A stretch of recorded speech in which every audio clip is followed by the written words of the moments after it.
അവിടെ ചൂട് പിടിച്ചാലും ചിലപ്പോൾ നിൽക്കും. പിന്നെ കണ്ടമാനം ഹൃദ്രോഗം വരുമ്പോൾ അഞ്ചൈന പെയിൻ വരും.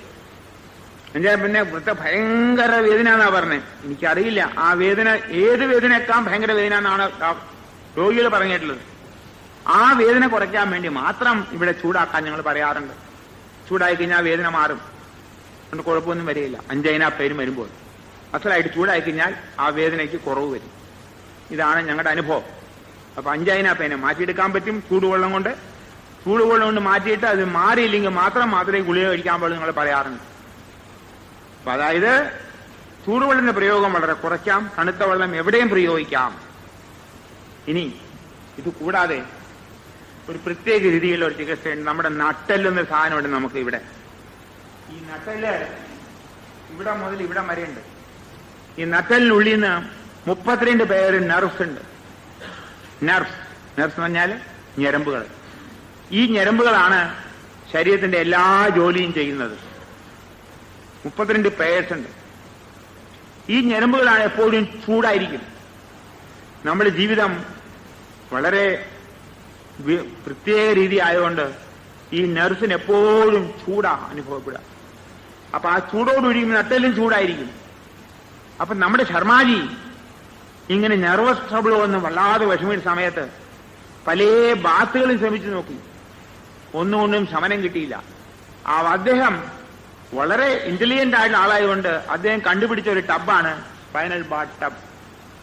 ഒരു ടബ് കൂടെ കൊണ്ട് വെച്ചിറങ്ങി ഞാൻ കാണിച്ചു തരാം. ആ ടബിനൊരു പ്രത്യേകതയുണ്ട്.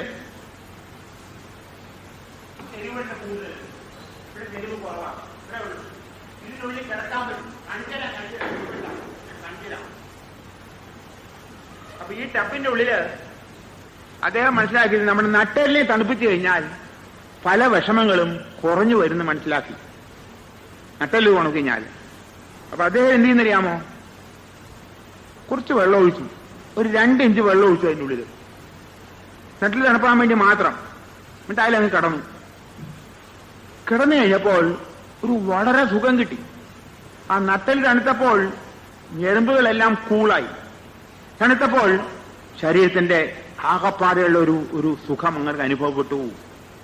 അതുകൊണ്ടാണ് അതിന് സ്പൈനൽ ബാത്ത്, നട്ടെല്ല് സ്നാനം എന്ന് പേര് കൊടുത്തത്. അതിൽ 2 ഇഞ്ച് വെള്ളം ഒഴിക്കാൻ പാടുള്ളൂ, കൂടുതൽ ഒഴിക്കേണ്ട ആവശ്യമില്ല. അത് കിടക്കാം. അത് കിടക്കുമ്പോൾ ഷർട്ടും ബനിയനും ഇടരുത്. അണ്ടർവെയർ ഇട്ടോളൂ, കുഴപ്പമൊന്നുമില്ല. അത് കിടന്നിട്ട് കാല് പുറത്തിട്ട് കിടക്കാൻ പാടുള്ളൂ. അതിൽ കിടക്കുമ്പോൾ എപ്പോ വേണമെങ്കിൽ കിടക്കാം. ഞാൻ അത് കാണിച്ചു തരാം. അത് കഴിഞ്ഞിട്ട് കൂടുതലായിട്ട് എക്സ്പ്ലെയിൻ ചെയ്യാം.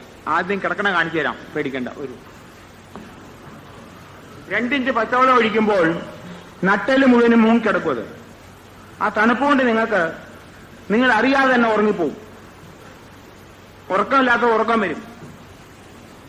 അത് കിടന്നു കഴിഞ്ഞാൽ നിങ്ങളുടെ ശ്വാസകോശത്തിന്റെ പ്രവർത്തനം കുറച്ച് കുറയും. പേടിക്കേണ്ട, നിൽക്കൊന്നുമില്ല. ശ്വാസകോശത്തിന്റെ ആ 15 മണിയും 20 ഒരു ശാന്തത വരും, കുറേ കീഴ്പോട്ട് വരും. കണ്ണറിയാതെ അടഞ്ഞു പോവും. ഹൃദയത്തിന് തുടിപ്പ് 72 ഉണ്ടെങ്കിൽ അത് കുറഞ്ഞ 60 മാറും. നിൽക്കൊന്നുമില്ല, പേടിക്കണ്ട. നിങ്ങളുടെ വയറ്റിൽ ഗ്യാസ് ഉണ്ടെങ്കിൽ ഈ ഗ്യാസ് കുറച്ച് കീഴ്പോട്ടും പോവും, കുറച്ച് മേപ്പോട്ടും പോവും. മനസ്സിലായില്ലേ? കീഴ്പോട്ട് ഗ്യാസ് ഇങ്ങനെ പോവും, തനിയെ പോക്കോളും, പേടിക്കണ്ട. ഗ്യാസ് കൊണ്ട് നിറഞ്ഞിരിക്കുകയാണെങ്കിൽ ഇത് കിടന്നാലുണ്ടല്ലോ ആ ഗ്യാസ് ഇങ്ങനെ കീഴ്പോട്ട് ഇങ്ങനെ പുറപ്പെടപ്പെടാന്ന് പൊക്കോളും, ഗ്യാസ് പോവും. വയറ്റിലാണെങ്കിൽ നിങ്ങൾ ഏമ്പൊക്കം വന്ന് അതും വിട്ടുപോകും. ആസ്മയുടെ ശൈലി ശ്വാസം മുട്ടുകൊണ്ട് വിഷമിക്കുകയാണെങ്കിൽ അത് കിടന്നു കഴിഞ്ഞാൽ ശ്വാസം മുട്ട് കുറയും. ആകപ്പാട് തലയ്ക്കൊരു കുളിർമ വരും. നിങ്ങൾ അറിയാതെ കിടന്നുറങ്ങും. നിയമം എന്താ? ഇത് ചെയ്യുമ്പോൾ ഒരു നിയമം മാത്രമേ ഉള്ളൂ. ഇത് എപ്പോ വേണമെങ്കിൽ ചെയ്യാം. ഊണിന് മുമ്പ് ചെയ്യാം, ഊണ് കഴിഞ്ഞ് ചെയ്യാം, കാലത്ത് ചെയ്യാം, ഉച്ചയ്ക്ക് ചെയ്യാം, രാത്രി ചെയ്യാം, അർദ്ധരാത്രി ചെയ്യാം. ഇത് ചെയ്യുമ്പോൾ ഒരു 25 മിനിറ്റ് 30 മിനിറ്റ് കിടന്നാൽ മതി. ഉറങ്ങുകയാണെങ്കിൽ വിളിക്കണ്ട, ഉറങ്ങിക്കോട്ടെ, നല്ല ഉറക്കാണ്, വിളിക്കേണ്ട ആവശ്യമില്ല. പക്ഷെ ഒരു നിയമം മാത്രമേ ഉള്ളൂ. ഈ ഭക്ഷണത്തിന് മുമ്പേ കിടക്കാന്ന് പറഞ്ഞു, ഭക്ഷണം കഴിഞ്ഞ് കിടക്കാന്ന് പറഞ്ഞു. അതിന്റെ ഉള്ളിൽ കിടന്ന് ഭക്ഷണം കഴിക്കരുത്. അത്രേ ഉള്ളൂ. പലർക്കും അരമണിക്കൂർ സമയമുണ്ടല്ലോ എന്തെങ്കിലും തിന്നുകൊണ്ടിരിക്കാം, അത് പാടില്ല. അപ്പൊ അങ്ങനെ ഇരിക്കുമ്പോൾ വളരെ സുഖം കിട്ടും. ശരീരത്തിന് ഒരു ആകപ്പാട് ഉന്മേഷം വരും. ഇത് കഴിഞ്ഞ ഉടനെ ഒരു കാര്യം ചെയ്യണം, തല അങ്ങ് പച്ചവെള്ളത്തിൽ കഴുകിക്കോളൂ, സുഖം കിട്ടും, ഉറക്കവും വരും. ഉറക്കമില്ലാത്തവർ ഇതെടുത്തു കഴിഞ്ഞാൽ ആ രാത്രി സുഖമായ ഉറക്കം കിട്ടും. വേറൊരു ഗുണം കൂടിയുണ്ട്. നിങ്ങളുടെ കുടുംബത്തില് നിങ്ങളുടെ കാരണവര്, അതായത് വീട്ടിലെ കാരണം എന്ന് പറഞ്ഞാൽ വീട്ടില് അച്ഛൻ അല്ലെ, അച്ഛനാണെങ്കിൽ ദേഷ്യമുള്ള ആളാണെങ്കിൽ, ചുണ്ടിക്കാരനാണെങ്കിൽ ഒരു വിദ്യയുണ്ട്. തിരിച്ചു വരുമ്പോ ഉടനെ സ്പൈനൽ ബാത്ത് എടുക്കാൻ പറയാം, പിന്നെ ചുണ്ടി പോവും. നീ ഉണ്ടാവില്ല, ആദ്യം സ്പൈനൽ ബാത്ത് എടുത്ത് വന്നാൽ വേണം. വീട്ടിൽ വന്ന ചാരിക്കയറി ഇങ്ങോട്ട് വീട്ടിൽ വന്ന ഠോ ബഹളം കൂട്ടി ഭാര്യയുടെയും പിള്ളേരുടെയും ചളിക്കുന്ന അങ്ങനെ ആൾക്കാർക്ക് ഇത് എടുത്തു കഴിഞ്ഞാൽ ചുണ്ടി പോകും, ദേഷ്യം ഉണ്ടാവില്ല. അപ്പൊ ഒരുപാട് ഗുണങ്ങളുണ്ട്. പിന്നെ വെള്ളമില്ലാത്ത സമയത്ത് വെള്ളം പിടിച്ചു വെക്കാം. ഞാനെന്ത് ചെയ്യാനാ, ഇത് മനസ്സിലായില്ലേ? പട്ടണങ്ങളിൽ വെള്ളം പിടിച്ചു വെക്കാം. ഇത്രയും വില പിടിച്ച് മേടിക്കണമെന്ന് ചോദിക്കും. ഇപ്പൊ 400 രൂപ 500 രൂപ വിലയുണ്ട് ഇപ്പൊ ഇതിന്. പണ്ടൊക്കെ വളരെ വില കുറവായിരുന്നു. ഇത് കിട്ടുന്നത് തിരുവനന്തപുരത്തുണ്ട്. ഇവിടെ ഉണ്ടാക്കുന്ന ആളുണ്ടായിരുന്നില്ല. ഇപ്പൊ അങ്ങേര് ഇവിടെ ഉണ്ടാക്കണ്ട പറഞ്ഞിട്ട് മുമ്പ് ഇവിടെ ഉണ്ടാക്കിയിരുന്നു. ഇപ്പൊ ആളെ ഇവിടെ ഇല്ല, ആള് മരിച്ചുപോയെന്ന് എന്തോ പറഞ്ഞു. ഇപ്പൊ അതിന് ഉണ്ടാക്കണില്ല. അത് ഉണ്ടാക്കാൻ തിരുവനന്തപുരത്താ കിട്ടുക. തിരുവനന്തപുരത്ത് പാളയത്തുണ്ട്. ആർക്കെങ്കിലും വേണമെങ്കിൽ നേരത്തെ ബുക്ക് ചെയ്ത് കഴിഞ്ഞാൽ പണിക്കരോടോ നമ്മൾ പറഞ്ഞിട്ട് തിരുവനന്തപുരത്ത് പോയിട്ട് ബുക്ക് ചെയ്തിട്ട് ഒരു വാനിലോട്ട് 10 15 കുറഞ്ഞിട്ട് വേണമെങ്കിൽ സമ്പാദിച്ചു വയ്ക്കാം. വളരെ ഗുണം കിട്ടും. കുടുംബത്തിലെ ആകപ്പാടെ ഒരു നല്ല അസറ്റാണ്, വളരെ ഉപകാരമുള്ളതാണ്. എത്ര വലിയ സീരിയസ് ആയിട്ട് രോഗം വന്നാലും ഒരു സ്പൈനൽ ബാത്ത് എടുത്താൽ ശാന്തമാവും അയാൾ. പിന്നെ വെപ്രാളം പിടിച്ചിട്ട് ഇതേ ടബ് കൊണ്ട് തന്നെ ആകപ്പാടെ വെപ്രാളം, എന്താ ചെയ്യേണ്ടെന്ന് അറിയില്ല, പരവശനായിട്ടിരിക്കുന്നു. ഇത് കർത്തവ്യാമൂടം എല്ലാവരും വിഷമിച്ച സമയത്ത് ഇതിന്റെ അകത്ത് ചൂടുവെള്ളം ഒഴിച്ച് അങ്ങ് മുഴുവനും മുങ്ങിക്കിടന്നാല്, തിളച്ച മുങ്ങരുത്, അതാണ് മുക്കരുത് കേട്ടോ. മുങ്ങിക്കിടക്കാന്ന് പറഞ്ഞാൽ ദേഹം മുങ്ങാന്നർത്ഥം. കിടന്നുകഴിഞ്ഞാല് അയാൾക്കും ശാന്തത വരും, ശാന്തനാവുകയാണ്. വളരെ വേഗം ശാന്തനായിത്തീരും, ഒരു വിഷമം ഉണ്ടാവില്ല. അപ്പോ ഈ ടബ് കൊണ്ട് ഒരുപാട് ഗുണമുണ്ട്. ഈ ടബ് കണ്ടുപിടിച്ചത് ശർമാജിയാണ്. നല്ലൊരു മനുഷ്യൻ. വേണമെങ്കിൽ അദ്ദേഹത്തിന് പേറ്റന്റ് എടുക്കാമായിരുന്നു. ഇല്ലേ, പേറ്റന്റ് എടുക്കാൻ പാടില്ലേ? എടുത്തില്ല. നല്ലൊരു മനുഷ്യൻ. പത്മാകരം ദിനകരോ വിഗജം കരോരി ചന്ദ്രോ വികാസയതി കൈരവ ചക്രവാളം നാഭ്യർത്ഥിതേ ജലധരാതി ജലം ദദാതി സന്തസ്വയം പരഹിതേ വിഹിതാവിയോഗ. ഇത്ര ഭംഗിയായിട്ട് പറഞ്ഞിരുന്നു. നല്ല മനുഷ്യരെ പറ്റി പറയാണ്. ജനഹിതം മാത്രം നോക്കുന്ന ആൾക്കാരെ പറയാണ് ഭദ്രഹരി.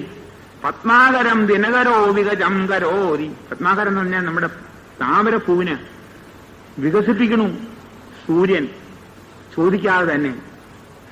ചന്ദ്രോ വികാസയതി കൈരവ ചക്രവാളം. താമരപ്പൂവിനെ അല്ല ആമ്പൽപ്പൂവിനെ ചന്ദ്രൻ വികസിപ്പിക്കുന്നു ചോദിക്കാതെ തന്നെ. നാഭ്യർത്ഥിതേ ജലദധാതി ജലം ജലധരോതി ജലം ദധാതി. ചോദിക്കാതെ തന്നെ മേഘങ്ങള് നമുക്ക് മഴ പെയ്യിക്കുന്നു. അതേമാതിരി സന്തസ്വയം പരഹിതേ വിഹിതാഭിയോഗ. സന്തായിട്ടുള്ള ആൾക്കാര്, നല്ലവര്, ജനങ്ങളുടെ ഹിതം മാത്രം നോക്കി ജീവിക്കുന്നു. പേരിനും പെരുമയ്ക്കും വേണ്ടി മാത്രമല്ല ജീവിച്ചത്. അദ്ദേഹം ഇത് കണ്ടുപിടിച്ചു, ഇനിമേയും കണ്ടുപിടിച്ചു. ജനങ്ങളുടെ നന്മയ്ക്ക് വേണ്ടി വിട്ടിട്ട് അങ്ങനെ പോയി കഴിഞ്ഞു. മരിച്ചിട്ട് ഇപ്പോ 10-30 കൊല്ലമായി അദ്ദേഹം. എത്രയോ നല്ലൊരു മനുഷ്യൻ. 35 വയസ്സ് വരെ ജീവിച്ചിട്ട് മരണം കാത്തിരുന്ന ആളാണ് 86 വയസ്സ് വരെ ജീവിച്ച് കാണിച്ചു കൊടുക്കുന്നത്. 35 വയസ്സിൽ മരിക്കുന്നു എന്ന ആളാണ് 86 വയസ്സ് വരെ ജീവിച്ച് കാണിച്ചു കൊടുത്തു. ജീവിക്കാൻ പറ്റും മരണം കാത്തിരുന്ന ആൾക്കാർ. അതുകൊണ്ട് ഈ ടബിനെ പറ്റി നമ്മൾ എപ്പോഴും ഓർമ്മിക്കണം. ശർമാജിയെ ഓർമ്മിച്ചാൽ നല്ലത്. ഓർമ്മിച്ചെങ്കിലും അദ്ദേഹത്തിന് ഒന്നുമില്ല, അദ്ദേഹം പരലോക സുഖമായി ജീവിക്കുന്നു. അപ്പൊ ഞാൻ പറഞ്ഞതെന്ന് വെച്ചാൽ ഇങ്ങനെ ജലക്രിയ കൊണ്ട് പല ഉപകാരമുണ്ട്. ഇതിന് വേറൊരു ഗുണം കൂടെ ഉണ്ട്. ഇതിന്റെ അകത്ത് വെള്ളം ഒഴിച്ചിട്ട് നമ്മുടെ ഈ അടിവയറ്റിലാണ് എപ്പോഴും കുഴപ്പം. മലബന്ധം, ഈ മൂത്രമൊഴിക്കാനുള്ള ബുദ്ധിമുട്ടുകള്, ഗർഭപാത സംബന്ധമായ രോഗങ്ങള്, ഓവറീസില് കുഴപ്പം, ഇതെല്ലാം ഈ മലബന്ധമായതുകൊണ്ട് ഇതിന്റെ അകത്ത് കുറെ വെള്ളം ഒരു 6 ഇഞ്ച് ഒഴിച്ചിട്ട് അതിൽ ഇറങ്ങിയിരുന്നാലും അതും നിങ്ങൾക്ക് ആ ക്രിയ കൊണ്ട് ഹിബ് ബാത്ത് എന്ന് പറയും, അതുകൊണ്ടും ഗുണം കിട്ടും നിങ്ങൾക്ക്. അതും ഇതുകൊണ്ട് ചെയ്യാം, വേറെ ആവശ്യമില്ല. ഒരു 6 ഇഞ്ച് വെള്ളം ഒഴിച്ചാൽ മതി. എന്നിട്ട് ഇറങ്ങി കാല് പുറത്താക്കിയിരിക്കുക.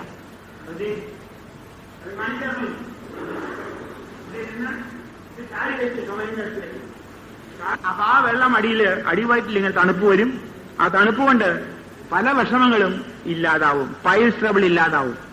ബ്ലീഡിംഗ് പൈൽസ് ഉണ്ടെങ്കിൽ അൾസറേറ്റീവ് കൊളൈറ്റിസ് ഉണ്ടെങ്കിൽ, അൾസർ ഉണ്ടെങ്കിൽ, ഗർഭപാത്രത്തിൽ എന്തെങ്കിലും മുഴയുണ്ടെങ്കിൽ, ഓവറീസിലെ മുഴയുണ്ടെങ്കിൽ, മലദ്വാരത്തിൽ വല്ല വിഷമമുണ്ടെങ്കിൽ, നിങ്ങളുടെ മൂത്രാശയത്തിന് വല്ല കുഴപ്പമുണ്ടെങ്കിൽ, ഇതെല്ലാം ഈ ഭാഗം തണുക്കുമ്പോൾ ആ തണുപ്പ് കൊണ്ട് ഇതെല്ലാം കുറഞ്ഞു വരും. പെട്ടെന്ന് മാറില്ല കേട്ടോ, ഒരു ദിവസം കൊണ്ട് മാറില്ല. ഒരു 10, 12, 15 മിനിറ്റ് ഇരുന്നാൽ മതി. വളരെ വ്യത്യാസം വരും. ഇതെല്ലാം അനുഭവമാണ്. ഇതിരുന്നാൽ ഇതിനൊന്നും നിയമമില്ല എന്നർത്ഥം. എപ്പോഴെങ്കിലും എടുക്കാം, യാതൊരു നിയമമില്ലാത്തതാണ്. വളരെ ലളിതമായ പ്രയോഗങ്ങളാണ്. ഇത് നമ്മൾ മനസ്സിലാക്കുക. അപ്പോ ജലചികിത്സയെ പറ്റിയുള്ള ഏകദേശ വിവരണമാണ്. ഇതിലും വിട്ടുപോയിട്ടുണ്ടോ? ഇല്ലല്ലോ പറഞ്ഞത്. ഇനി സമയമില്ലാത്തതുകൊണ്ട് ഞാൻ വേറെ ചില കാര്യങ്ങളും കൂടി പറയാൻ പോവാണ്. പ്രകടമായ രോഗങ്ങൾ കഴിഞ്ഞു, ജലചികിത്സയെ പറ്റി കഴിഞ്ഞു. പിന്നെ ഈ ചൂടുവെള്ളത്തിൽ കാല് വയ്ക്കുന്ന ആൾക്കാര്, ബ്ലഡ് പ്രഷർ ഉള്ളവർ ചൂടുവെള്ളത്തിൽ കാല് വെക്കരുത്, ഹൃദ്രോഗമുള്ളവർ വെക്കരുത്, കിഡ്നി രോഗമുള്ളവർ വെക്കരുത്, ലിവർ ട്രബിൾ ഉള്ളവർ വെക്കരുത്. മനസ്സിലായോ? ബ്ലഡ് പ്രഷർ, ഹൃദ്രോഗം, കിഡ്നി രോഗം, ലിവർ ട്രബിൾ ഉള്ളവര് ചൂടുവെള്ളത്തിൽ കാല് വെക്കരുത്. That's all. ഓർമ്മിച്ചോളാം. പ്രധാനമായ കാര്യമാണ്. സ്പൈനൽ പാത്ത് ആർക്ക് കൊടുക്കാം? ഏത് രോഗിക്ക് കൊടുക്കാം. നിയമമില്ലാതെ. നിയമമില്ലാന്ന് പറഞ്ഞാൽ അത് എടുക്കുമ്പോൾ നിയമം പറഞ്ഞു കഴിഞ്ഞു. പിന്നെ ആസ്മ എന്നുള്ള രോഗം മനുഷ്യരാശിയെ ഇന്ന് വളരെയധികം കഷ്ടപ്പെടുന്ന രോഗമാണിത്. ഒരുപാട് പേർക്ക് ആസ്മയുണ്ട്. ആസ്മ എന്നുള്ളത് ശ്വാസം മുട്ടാണ്. ആ ശ്വാസം മുട്ടുകൊണ്ട് കഷ്ടപ്പെടുന്ന മനുഷ്യരാശിക്ക് കണക്കും കഴിയുമില്ല. കേരളത്തിൽ തന്നെ ലക്ഷക്കണക്കിനുണ്ടെന്നാണ് എന്റെ അറിവ്. ലക്ഷക്കണക്കിനുണ്ട്. എല്ലാവരും രോഗം വെച്ച് ജീവിക്കുക, കരകയറാൻ മാർഗമില്ല. അതുകൊണ്ട് രോഗിയായി തീരുക. ഓരോ കാരണം പറഞ്ഞ് നമ്മൾ രോഗത്തെ നീട്ടി കൊണ്ടുപോകണം. നമ്മുടെ ആയുസ്സും നീണ്ടു പോകണം. ഒടുക്കം ആയുസ്സും കൊടുങ്ങും, രോഗവും കൊടുങ്ങും, ഒന്നിച്ചാ കൊടുങ്ങ. ഇങ്ങനെയാണ് പതിവ്.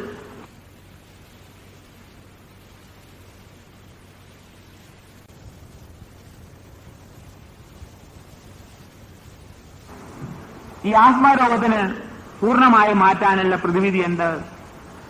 പ്രകൃതി ഫലപ്രദമായിട്ട് കാണുന്നുണ്ട്. പക്ഷേ ഒരുപാട് ബുദ്ധിമുട്ടണം. എന്നാൽ ആസ്മ രോഗങ്ങൾ ശ്വാസകോശത്തെ ബാധിക്കുന്നതായതുകൊണ്ട് ബുദ്ധിമുട്ട് കൂടുതലാണ്. ഈ ശ്വാസം മുട്ടി ശ്വാസം നിന്നു പോകുന്നുള്ള ഭയമാണുള്ളത് എല്ലാവർക്കും. ശ്വാസം നിന്നു പോകുന്നുള്ള പേടിയാ. ആസ്മയ്ക്ക് പ്രധാനമായ കാരണം കഫക്കെട്ടാണ്. അതിന് കാരണം ഞാൻ പറഞ്ഞു.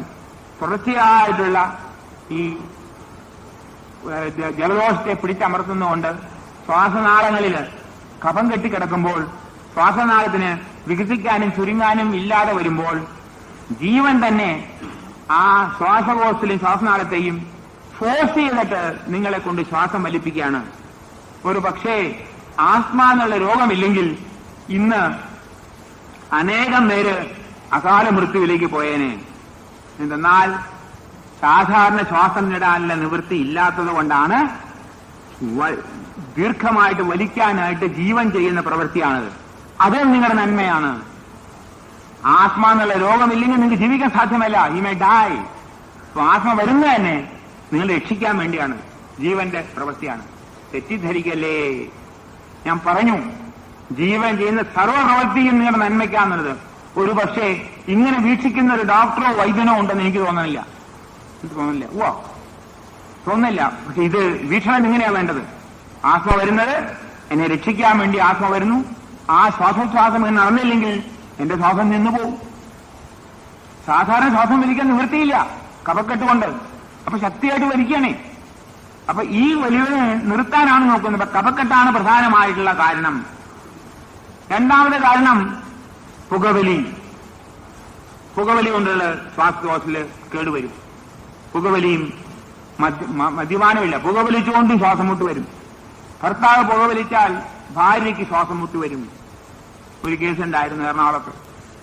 12 കൊല്ലം മുമ്പോ ഒരു രോഗിയെ കൊണ്ടുവന്നു. ഭർത്താവ് വന്ന് ഭാര്യയുണ്ട്, ഇവൾക്ക് ആസ്മയാണെന്ന് പറഞ്ഞു. ഞാൻ നോക്കിയപ്പോ ആ സ്ത്രീക്ക് ആസ്മ വരാൻ യാതൊരു ന്യായവുമില്ല. അവർക്ക് ദുസ്വഭാവമൊന്നുമില്ല. അപ്പൊ ഇയാളുടെ പോക്കറ്റ് ഇങ്ങനെ മുന്നിൽ നിൽക്കണ്ട്. അപ്പൊ ഞാൻ ചോദിച്ചു, നിങ്ങൾ വീഡിയോ ഷർട്ട് വലിക്കുമെന്ന് ചോദിച്ചു. ഉവ്വ്. എത്ര വലിക്കും? ഒരു 3-4 പാക്കറ്റ്. അത് വീട്ടിൽ വെച്ച് വലിക്കും. പിന്നെ എവിടെ വെച്ചാ വലിക്കണ്ടെന്ന് ഉടനെ. എന്നാൽ ഈ സ്ത്രീക്ക് ആസ്മയില്ല, നിങ്ങളുടെ സിഗരറ്റ് വലിയാണ് നിർത്തേണ്ടെന്ന് പറഞ്ഞു. ചാടിക്കടിച്ചു. എന്താ പറഞ്ഞേ? എങ്കിൽ ഞാനാണ് അവൾക്ക് രോഗം കൊടുത്തത്. അതേ സാറേ, നിങ്ങൾ ശ്രമിച്ചു നോക്കൂ. 12 കൊല്ലമായിട്ട് വെറുതെ ഡ്രഗ്സ് കൊടുക്കാണ് ഈ സ്ത്രീക്ക്, സാധുവായ സ്ത്രീക്ക്, നല്ല സ്ത്രീ. നിവൃത്തിയില്ല, മിണ്ടാൻ നിവൃത്തിയില്ലാത്തതുകൊണ്ട് നിങ്ങളുടെ ഈ പുകവല്ല അവരാ വലിക്കണമെന്ന്. നിങ്ങളിങ്ങനെ വലിച്ചു വിടുകയാണ് പുറത്തേക്ക്. അപ്പൊ എനിക്കെന്താ ആസ്മ വരാതെ?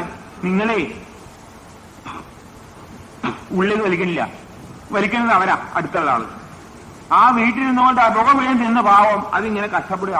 സ്ത്രീകൾക്ക് ഭർത്താവിനോട് എന്തെങ്കിലും അഹിതമായി പറഞ്ഞാല് കടന്നു പോകുന്ന തന്നെ പോകണ്ടേ ഇല്ലേ? അല്ലെങ്കിൽ ഇറങ്ങിപ്പോയാലോ? മിണ്ടില്ല. സർവം സഹ. ആ സർവം സഹയായിട്ടുള്ള ആ സ്വഭാവം കൊണ്ടാണ് അവർ നിൽക്കണ വീട്ടില്. അപ്പോ ഞാൻ പറയും, ഒരിക്കലും സ്ത്രീകളെ ഉപദ്രവിക്കല്ലേ, മനഃപൂർവ്വം ഉപദ്രവിക്കരുത്. സർവം സഹയാണ്. എന്തെല്ലാം സഹിച്ചിട്ടാണ് അവർ ജീവിക്കുന്നത് ഭൂമിയിൽ. അതുകൊണ്ടാണ് ഒരു മഹർഷി പറഞ്ഞത്, യസ്യ നാഗ്യസ്തു പൂജ്യന്തേ രമന്തേ തത്ര ദേവത. എവിടെയാണ് നാരിയെ പൂജിക്കുന്നത്? പൂജിക്കുന്ന ദിവസം പോലെ പൂവിട്ട് പൂജിക്കല്ല ഭാര്യയെ. പൂജനീയയാണ് അവൾ. അവൾ ലക്ഷ്മിയാണ്, വനിതയല്ല. ഗ്രഹലക്ഷ്മിയാണ്, ഗ്രഹ വനിതയല്ല. വനിത, വി ഡോണ്ട് വാണ്ട് വനിതാസ്, we want Lakshmis in the home. അവരുടെ സ്വഭാവം ഇത്രയും സഹിക്കുന്നതായിട്ടുള്ള ഒരു ജനത ലോകത്തില്ല. ഭാരതത്തിലെ സ്ത്രീകളെ പോലെ ഇത്രയും കഠിനഷ്ടങ്ങൾ സഹിക്കുന്നതായിട്ടുള്ള ഒരു സ്ത്രീയെ ലോകത്തൊരിക്കലും കാണാൻ സാധ്യമല്ല.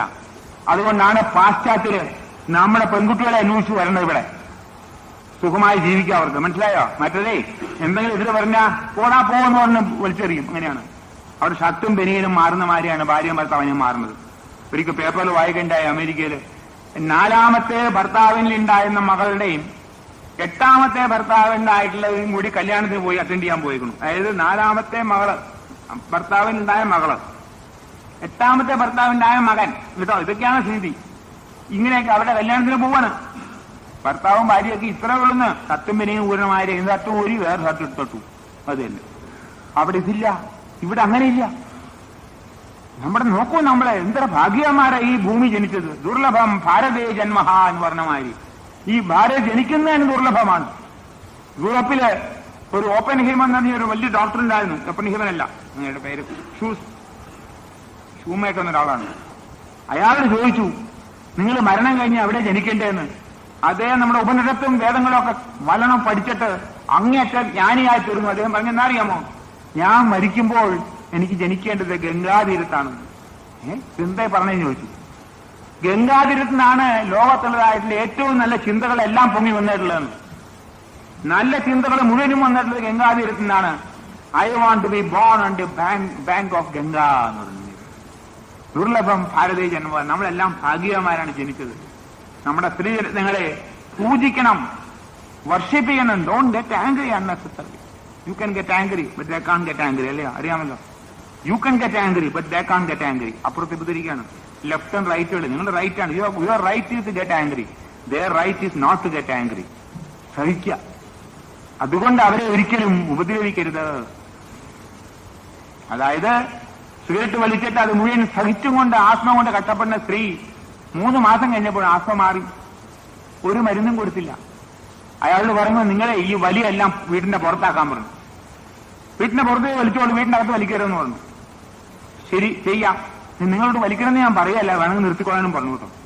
നിർത്തിയോന്ന് അറിയില്ല. പിന്നെ അവര് 2-3 മാസം കഴിയുമ്പോൾ തൂക്കിട്ട് മുഴുവൻ മാറി എന്ന് പറഞ്ഞു. ഒരു ചികിത്സയും ചെയ്തില്ല. അപ്പൊ വേറൊരാൾ ചികിത്സ വീട് വലിച്ചാൽ നിങ്ങൾക്കും രോഗം വരും. മനസ്സിലായോ? അതുകൊണ്ട് ബീഡി വലി, സിഗരറ്റ് വലിയാണ് menace number 1 in the world. ആസ്മയ്ക്കുള്ള പ്രധാന കാരണം. എവിടെ നോക്കിയാലും ബീഡിയും സിഗരറ്റും വലിയ. അത് നിർത്തില്ല. ഇന്ത്യയിൽ ഉണ്ടാക്കുന്ന ബീഡിയും സിഗരറ്റിന്റെയും 17% വലിക്കുന്നത് മലയാളികളാ. അറിയാമോ? സിഗരറ്റും ബീഡിന്റെയും 17% വലിക്കുന്നത് മലയാളികളാണ്. സിഗരറ്റും വലിക്കുന്നത് മലയാളിയുടെ പുരോഗതിയാണത്. പുരോഗമിക്കട്ടെ, നശിക്കട്ടെ, ഞാൻ എന്ത് ചെയ്യാനാ? കാരണം ഒന്നിതാണ്, തെറ്റായ ഭക്ഷണം കൊണ്ട് കഫക്കെട്ട് വരുമ്പോൾ ആസ്മ വരുന്നു. പാരമ്പര്യമാണ് ആസ്മ എന്ന് പറയുന്നു. അത് തനി നുണയാ. പാരമ്പര്യമൊന്നുമില്ല. പാരമ്പര്യം